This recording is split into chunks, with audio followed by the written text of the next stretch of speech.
Tesma Bay's last line on the page, Amar of Yosef.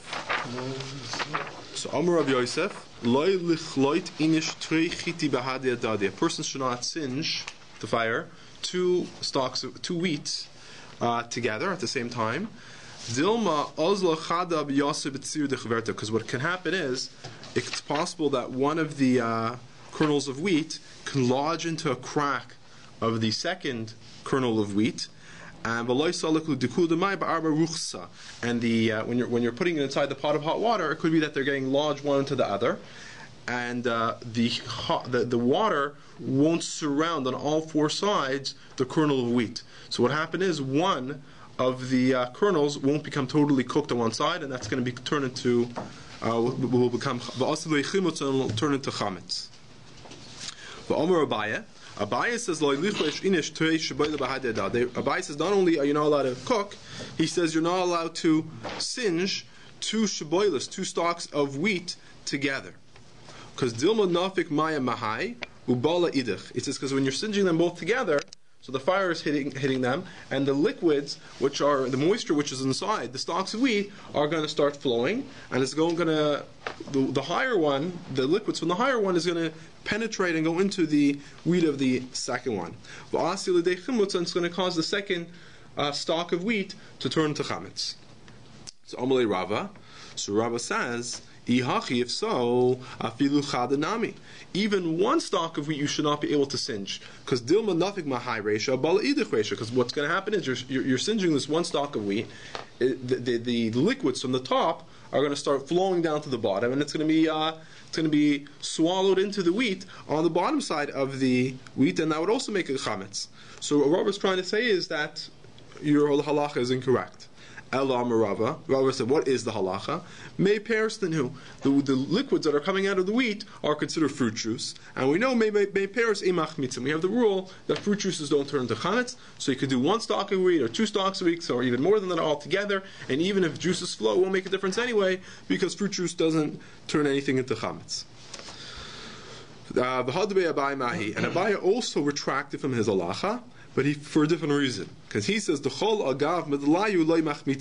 he says, when it's flowing, it doesn't turn into chametz. When it's busy flowing, the liquids are flowing out, it doesn't have chance to be balea and to turn into chametz.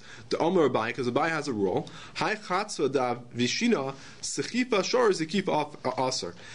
says that if you have like this container that you're drawing within it kloyos, which are kernels of wheat in a tanner. So he says if the container is downwards, meaning is facing downwards, so then what happens is the liquids will flow out. Right? It's not going to sit inside the container; it's on its side. So all the liquids will flow out of the container, and it's not a problem. There's many kernels of wheat in there, and they're going to be touching each other. The liquids are going to be touching. We don't care because since it's being busy flowing, it's just going to flow completely out of the container. But it's zakifa aser. But if it's straight, then it's going to be aser because it will eventually. It's not going to flow out. It's going to just be sitting there. It's going to make it into chametz. But Rava disagrees for the same reasoning. Rava amar afilu zakifa nami shari. Rava says even if it's straight, it would also be mutter. Why? Because main pears for the same reason, it's fruit juice. Well, main pears imach mitzvah. So even if it's sitting in the fruit juices that are coming from the wheat, it doesn't matter, and it will not turn into chametz. Tana Rabbana, ein loitzes in sa'orim bepasach. You're not allowed to soak barley on Pesach. The reason why they would soak it is because that's part of the cleaning process. Before they make it into flour, they first would soak it, the kernels in the water, and that would cleanse it. So it says on Pesach you're not allowed to do it because there's a chash that since it's going to get by leia, it's going to be absorbing the water. It's eventually going to crack and turn into chametz. But ve'im lasas, let's say b'diavad you did soak it. So this is the halacha. Nisbaku asurs. If the kernel of barley splits, then we know that it rose and it's chametz and it's aser. But loy nisbaku matars. But if it's bigger, but it didn't actually split, then it didn't turn into chametz and would still be mutars. Rabbi Yossi has some advice for you. He says shoyim v'chaymetz soymsen. Rabbi Yossi says what you should do is take these kernels of barley and put it into vinegar, because the vinegar will cause it to become sealed, right? And it will not allow it to will not allow to turn into chametz. Something is like the idea of what calls it to like shrivel and to stay together, so will not be able to turn into chametz. But the halach is not like Rabbi Yossi, and putting it into vinegar is not going to make a difference. So if it turns into chametz, it's chametz. If not, vinegar does not help. Amar Chisda Amar Ukva, lo nizbaku mamish. When we say that if it splits, it's chametz, it doesn't actually need to literally split. It's enough that if you would take this kernel of barley and put it on top of a barrel of wine, and just the fragrance from the wine will go up and touch penetrate the barley, that will cause it to split, that means it's already chametz. So it doesn't literally need to be split, as long as it's enough that it will split with the slightest fragments of wine. That's already considered chametz. But Shmuel disagrees. Amar nisbaku mamish. Shmuel says no, that needs to literally be split. So even if it's very large and doesn't make a difference, it's not chametz yet. And Avet Shmuel uvda bedur debei bar chashu and nisbaku mamish. So Shmuel did a similar thing in by the family in the city of Bar Chashu, and he also paskined over there that it needs to be literally, they're not going to be answered until it literally splits, and therefore, since it didn't literally split in that city, he permitted it. Amar Rabba, Bal Nefesh lo yiltais. A Bal Nefesh should not soak. So the Gemara says, Ma'ir Bal Nefesh afilu kula minami. What do you mean a Bal Nefesh shouldn't soak? He said nobody's allowed to soak. He said it's also to soak barley on Pesach. Datanya, because we learned in the Brisa, in license and saring the Pesach. You're not allowed to soak barley on Pesach. So Gemara says, this is what it means to say.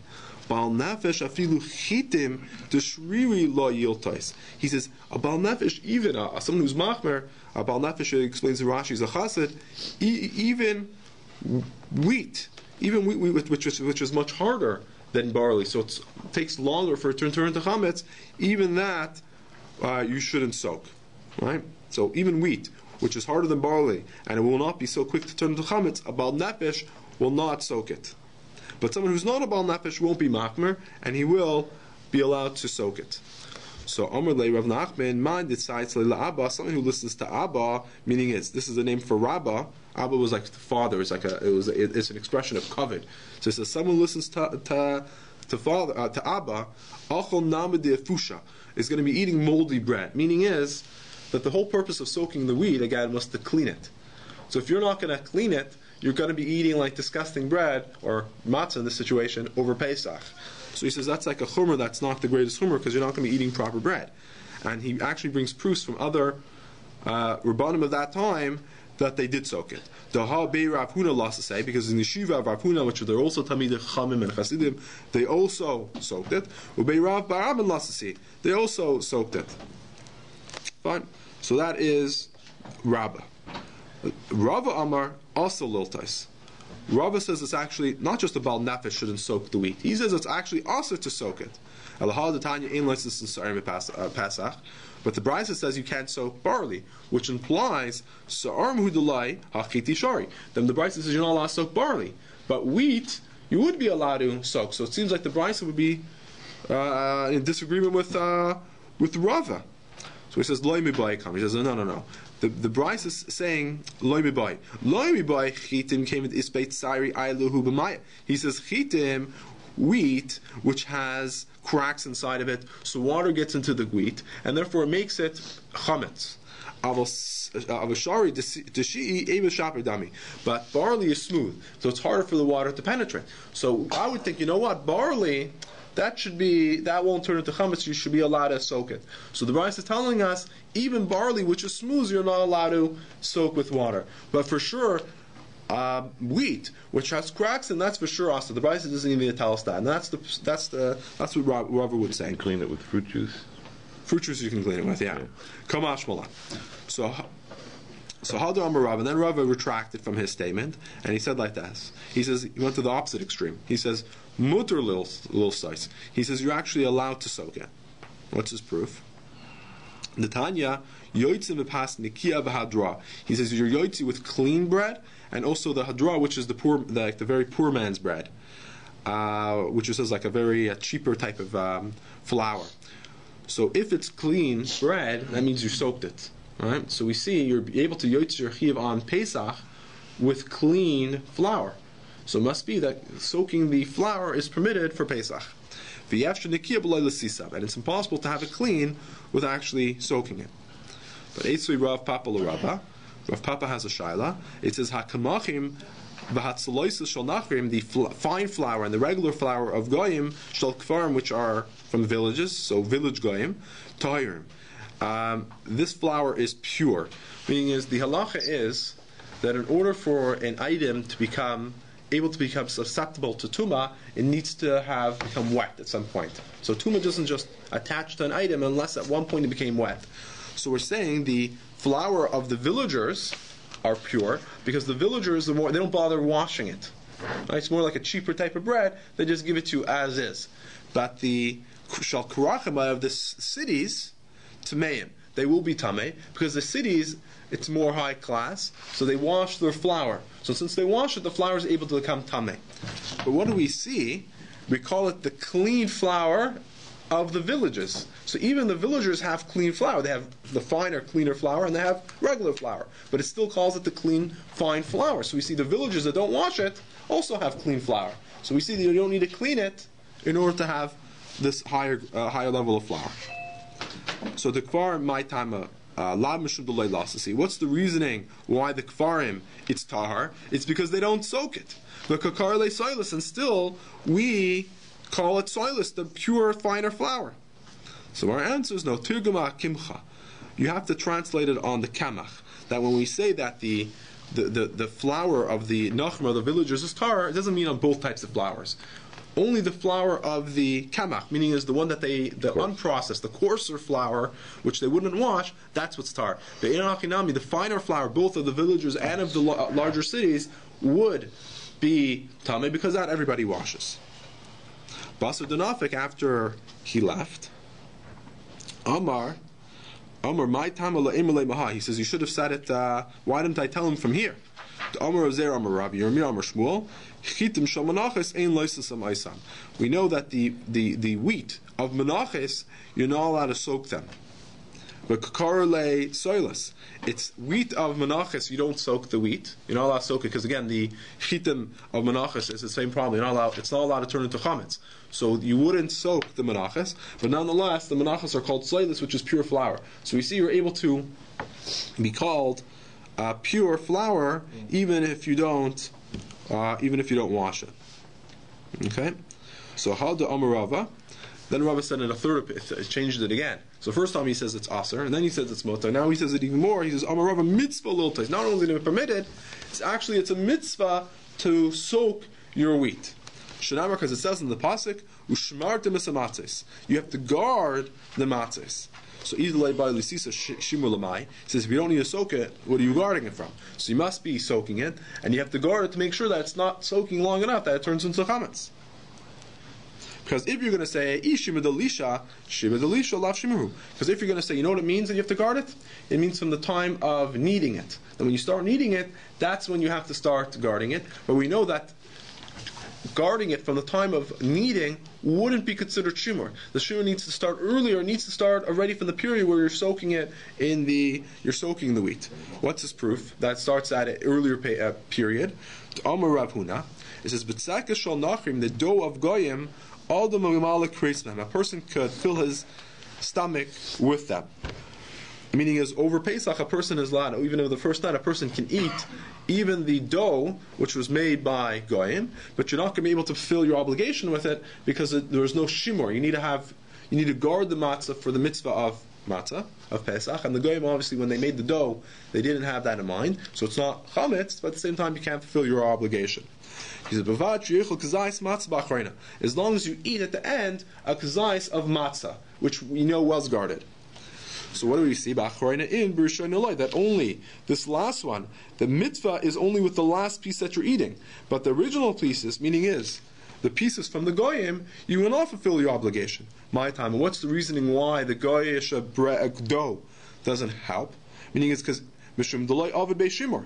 is because you're not doing any shimur, as we said, right? But the question is, you should be able to do shimur during the baking process. What's the baking process? So Rashi tells us it means when you start setting it up, like you start, you're smearing the liquids on it, and you're making the shape. So at that period, when you're still dough, there is some type of shimmer that you're able to do at that point. You need to shimmer the whole time, though. Right, that's what we're saying it's not good enough. Right. We're saying you need shimmer right from the beginning. Right. Here, we already have the dough, and he's just doing the shimmer from when it's already dough, and he's just doing the last processes before he puts it into the oven. We're saying that's not good enough. Right. So this is a proof to what Rav is saying. So Rava is saying that it needs to be the shimur already from the time of soaking. Just having at the end of the process shimur, that's not good enough. It needs to be from the beginning. So don't we learn from this that you need to start guarding it already from the beginning, which would be the time of the soaking? Smar says no, this isn't a proof. He says maybe by the Goyim it's worse. It's because when did it start need to be? When did you start needed to guard it? Right from when the water and the flour mix. Right? Right when the water and flour mix, that's when it's able to become chametz.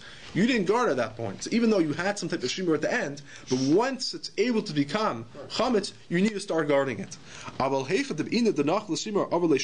But in our situation, right when it has the ability, let's say you don't soak it, but you cut out the soaking process and you put in the flour, the unprocessed, the uncleansed flour and the water together.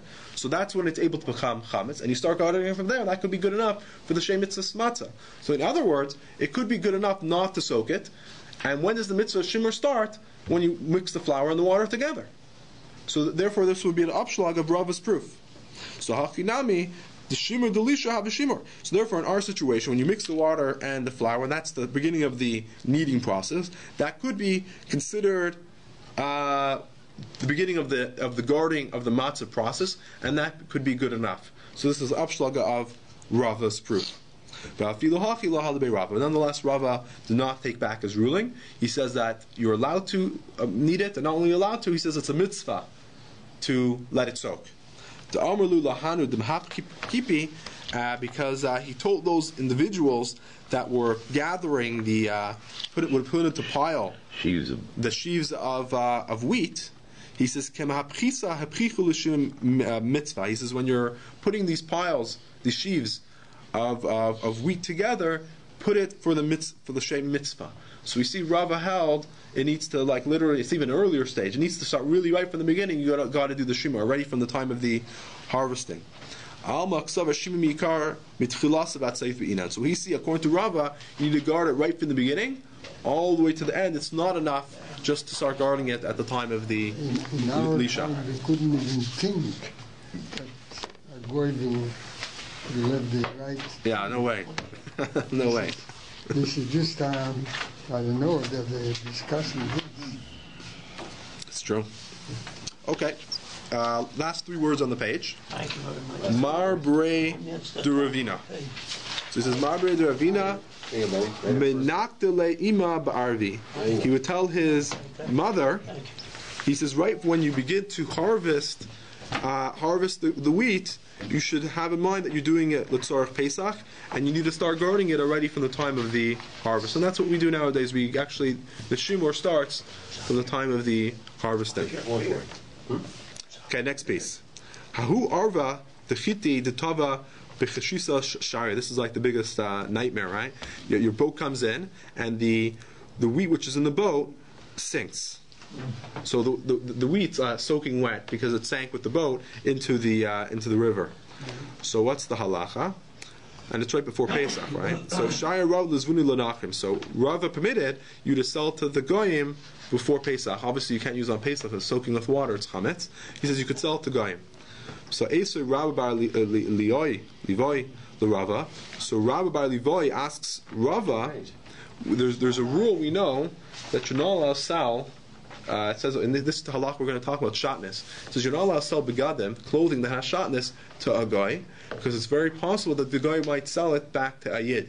So just like you're not allowed to sell shatnez to a guy because he might sell to a yid, same thing, you should not be allowed to sell this wheat to the guy, because he might go take the wheat, maybe make it flour and sell it to the Yid as like a proper flour, and the Yid's going to use it, maybe not for the mitzvah of matzah, but he's able to use that flour on Pesach, and he won't realize that it's really chametz's flour. Give him a deal. Give him a deal. All right. So Esrei Rabba Bar Levi Rabba, a beged of a climb, a beged, a clothing that climb is lost in it. Meaning is it's not easy to find. Like if it's easy to find, then you could sell it to a Yid because he'll do a quick check and you can find it. But if it's lost in there, it's difficult to find. The Yid's going to buy it from him. He'll do the usual tests and he won't find it, and he won't realize that it's a really climb. So he says how he said, you're not allowed to sell to a guy. And you're also not allowed to make it a mardas, which is a saddle for your donkey. The reasoning is because you might at some period take the mardas, take the saddle and use it, or take cut pizzas off of it and sew it to one of your pieces of clothing. And there's shotness in that mardas, so it would be also to do. But you are allowed to make it tachrichin for a dead man. The reasoning is because nobody takes it. You're not allowed to take the clothing of a mess because it's aser bahana, right? But the mess himself is not a problem for him to have shotness, because we know a mess doesn't have any mitzvahs. There's a chatshim and a mitzvahs, so therefore he could wear a shotness. But the point is, the wheat that sank in the boat, it's not recognizable that it's chametz because it just looks like regular wheat. It's kind of like the flour, the regular flour that you buy from the stores, like the Robin Hood flour. A regular person doesn't know that's actually chametz because of the processes that they do during the cleansing period of the flour. They actually make into chametz. It's actually also for Pesach. Right? Could be it's the same thing here. Yes. You know what? There's a whole Gemara and the Rishonim that talk about that issue. Yeah. He's living again. It's a whole big machlokes that once you're... He's living again. That's what I'm saying. He's going to have... It's only the mace. Oh, I mean, you're talking about the next part. Yeah. So that there's a whole machlokes Rishonim that some want to say based on that once the person dies, even when he comes back alive, he's already free from the mitzvahs. That's what they say. It says mitzvahs patelis lasses lavai. You ever heard that? The mitzvahs are batal. Why? Because the person dies. When he wakes up, he's not chayiv in the mitzvahs. And they bring it for the proof is from Tachrichin. But don't worry, others were trying to disagree with that, and they come up with other solutions. They come up with other solutions. Okay. While Hashem is making the flour you buy it's flour. It's chametz. It can be. The flour that you buy at the store, if it's not kosher Pesach, is probably chametz. The regular flour is chametz. That's one of the issues. Like people want to, $10,000, right? People want to make their own, homemade matzah. Good luck. So with all the 30, 40 issues you can have with that, one of the basic ones is that the flour you're going to buy, even before you start, the flour you're going to buy is chametz. Yeah, the main simon for cash is paid $40 a pound. Then you know you're okay. And then you know you're good. Okay. So my timer. What's the reasoning why you're not allowed to use why you're not allowed to sell the climb to a guy? My time lie. Isn't it because he's going to go and sell this baguette to a Yid? So Rabbi retracted from his rule, and he says, "L'zvinu kava Yisrael." He says what you should do is you should sell small measurements, a kav to Yidden before Pesach, so the Yidden can finish it, these small measurements before Pesach starts, and then there won't be a issue. Okay, weiter. Tanu Rabbanan. Ein moilin es a kedera bepasach. We do not. Moilin is a thickening, right?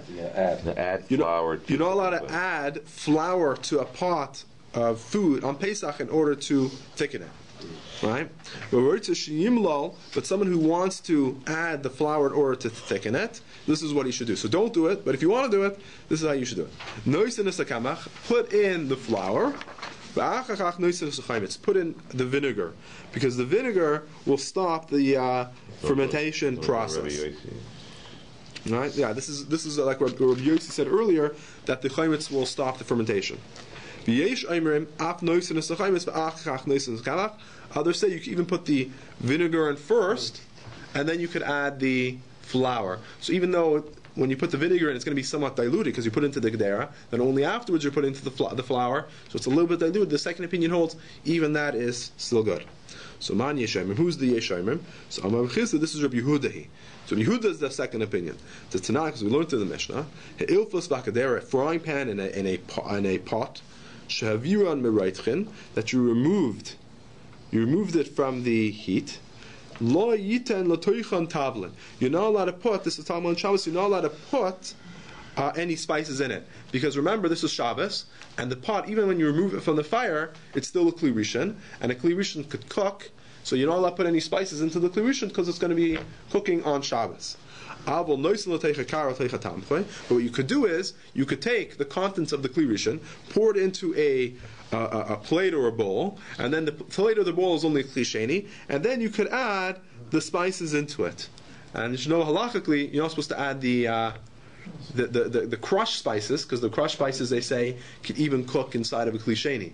We're talking about like thicker spices, right? Like thicker ones, which are non-ground spices, like pieces of ginger or cinnamon, so stuff like that. But actually, ground spices, even a Kli Sheni, you're not allowed to put. Rabbi Yehuda says the chol hu noisin. He's allowed to put. I can't put pepper in a Kli Sheni. In a Kli Sheni you can. You have to put it into a Kli Sheni. Yeah. Because it's So food. you pot the pot. So that's actually a big goes from question. the Yeah. pot into You put in a ladle. The ladle is Kli on the Sheni. ladle, right? There's a ladle, right? I mean, but just to make your life a bit more confusing, I know, just my some say a ladle's not considered a Kli Sheni. That's not overkill. That's not. But many disagree. And if you use like a plastic ladle, like a plastic ladle, that's according to most opinions, that's for sure good. The plastic ladle doesn't contain the heat. And But a metal one. If you leave the ladle in the pot, everyone agrees you can't. If you leave the ladle, if you take the ladle out right away and you leave it outside of the pot between servings, then it's considered okay. Kli Sheni. Yeah. But if you leave the metal one inside, then it'll be considered a Kli Rishon, and then you still have that You say problem. a plastic one is, most people agree it is a clean. So a plastic one doesn't contain the heat as well. So the plastic one's much better to use. Yeah. So according to more opinions, that would be, it's for sure be considered a Kli Sheni. Okay? Yeah, but if you have ice cold soup, you're pretty good. So if you get a nice cold, then you're for sure good. Instead of the counter for a couple hours. Okay. Squatcha. So Yehuda Aimer l'chol hu naisen chutz medavar sheish by choimetz v'sir. So he says you're allowed to put all types of food in. You're allowed to put it. You're allowed to put all types of food in to the Kli Sheni.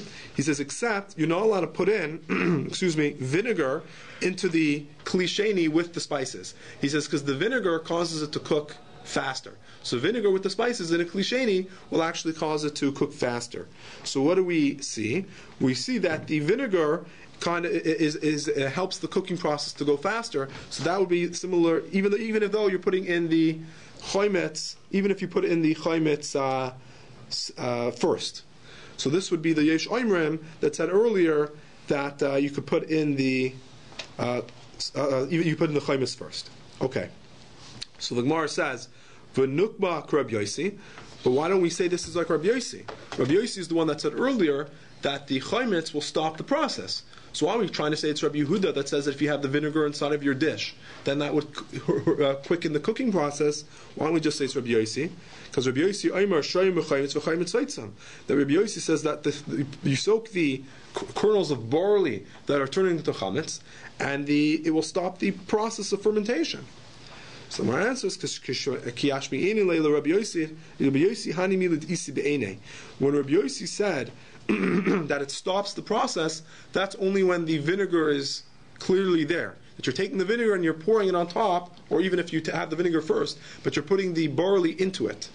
But over here, the vinegar is being mixed in with the pot of food. So it's not the end. The vinegar is not a separate item. So therefore, according to Rabbi Yossi, it might not work. Therefore, we have to say Rabbi Yehuda, which we know for sure, even when it's mixed, it hurries up the cooking process.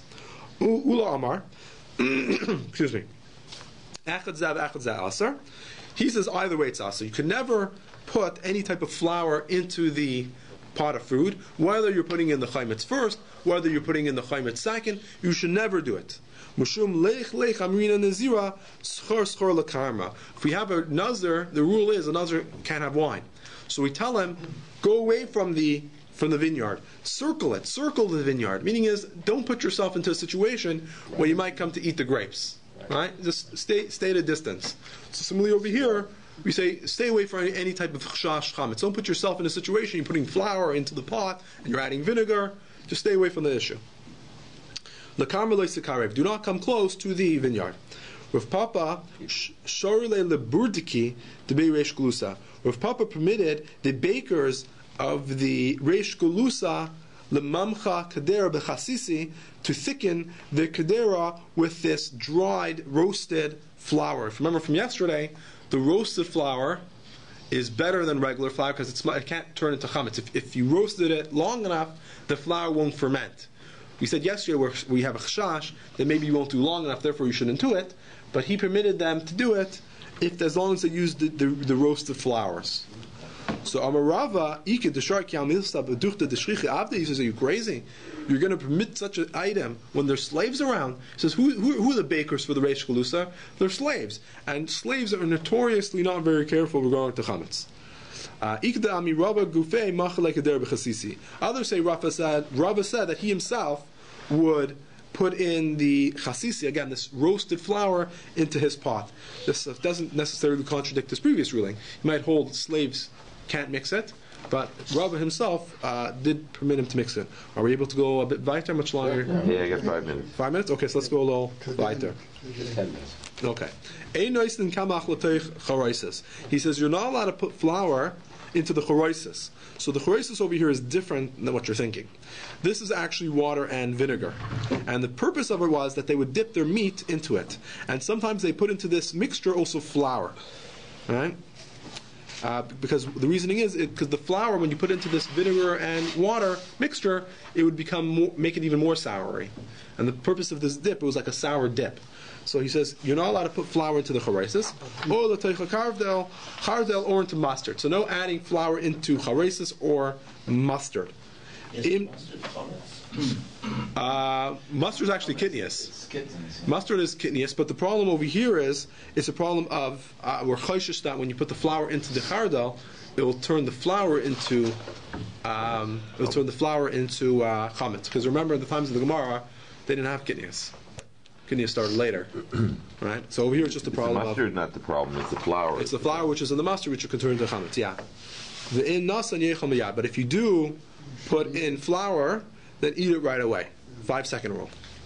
Rameir Iser. Rameir says it's Aser. No 5-second rule. He says, do not cook the Pesach. Loy b'mashkin of loy b'mei pears.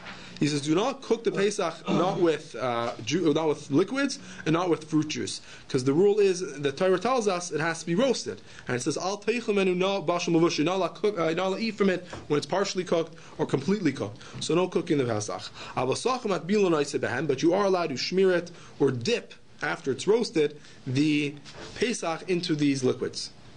When it says when a baker, when he's making the matzah, he would dip his hands into water. The idea being because there's flour and all this stuff on his hands, so he put it into the flour to cool his hands off. Water, right. So that liquid, you have to pour it out, because since there's flour inside that water, it's basically going to turn into chametz. Gemara. Amar of Kahana, machlokes l'teicha harda. The machlokes between Rameir and the Tanakama is only regarding chardal. That the Chachamim say you can eat it right away when you put it into chardal. Rameir says it's aser. Charois is different. Call yisarf miyad. But when you're putting the flour into the charois, everybody agrees when you're putting it into that vinegary mixture, you need to burn it right away. We also learned to the brights like this. You're not allowed to put flour into the charoisas. And if you do put flour into the charoisas, you need to burn it right away. But if you put it into mustard, Rameir says you have to burn it right away. You should eat it right away. Amar Rav Huna Berei Rav Yehuda, Amar Rav Nachman, Amar Shmuel Halacha Gedivrei Chachamim. The halacha is like the Chaim that they say that if you put it into the mustard, you are allowed to eat it right away and it will still be permitted.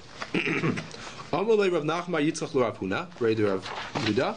Rav Nachman Bar Yitzchak said to Rav Huna, Acharosis kamamar or Chardal kamamar. When you said the halacha is like the Chachamim, did that mean by Charosis, or did that mean by master? Meaning is, do you hold that the Rabbanan also argue with Charosis? So remember, we brought a brisa earlier that said that by Charosis everybody agrees you have to burn it right away. So Rav Nachman saying, do you believe that the Chama actually argue on Charosis also? Meaning it's both by Charosis and by Chardal, you can eat it right away. So what's your opinion on that? So Amar Le L'may nafkamina, what's the difference? So he says, L'Rav Kahana. The difference is like Rav Kahana said, the Amar Rav Kahana, Machlekes L'Teicha Chardal. Avdeicha Charosis Divar Kal Yisrael Miyad. Rav Kahana said that the argument is only regarding Chardal, but Charosis, everybody said you should burn it right away. So what was he asking? So he's saying Manaf Gemida, obviously, you can already get from his reply what he thinks. He says, why are you asking? Obviously, the Lach is always the Chachamim, and he argues on both. So he's saying is no, because Rav Kahana says by the Machalik is only by Charda, not by Charosis. So Amar Lashmi, he says, I never heard this before. Meaning it's Kloimalei Svirli. I don't hold it as rule of Rav Kahana. Rather, the Machalik is both by Charosis and by Chardal, and the Halacha is like the Chachamim, that as long as you eat it right away, you're okay. So Amar Rabashi Kavase Rav Kahana Mistavra. Rabashi disagrees. He says no, it makes sense like Rav Kahana. Amar Shmuel in halacha Rabbi Yosi. Shmuel said the halacha is not like Rabbi Yosi. Again, so my love to Musa who delights samas ha chamui machmai. Meaning Rabbi Yosi is the one that says that the vinegar will stop the process of fermentation. So we said the halacha is not like Rabbi Yosi. So obviously vinegar won't stop the process, and not only will it stop it, l'chayra will even quicken. Will let it become chametz. So if it lets it become chametz, it makes it into chametz. So that would also be the halacha when we said that you put the flour into the chorosis. The problem is there's vinegar, and we don't hold like Rabbi Yosi. So the vinegar will actually make it turn into chametz. So Mor says lie. Maybe it's more neutral. The vinegar won't stop the process, but it won't either make it go faster. So therefore, that the halacha is like Rabbi Yosi, not like Rabbi Yosi, is not a proof either way. Yeah.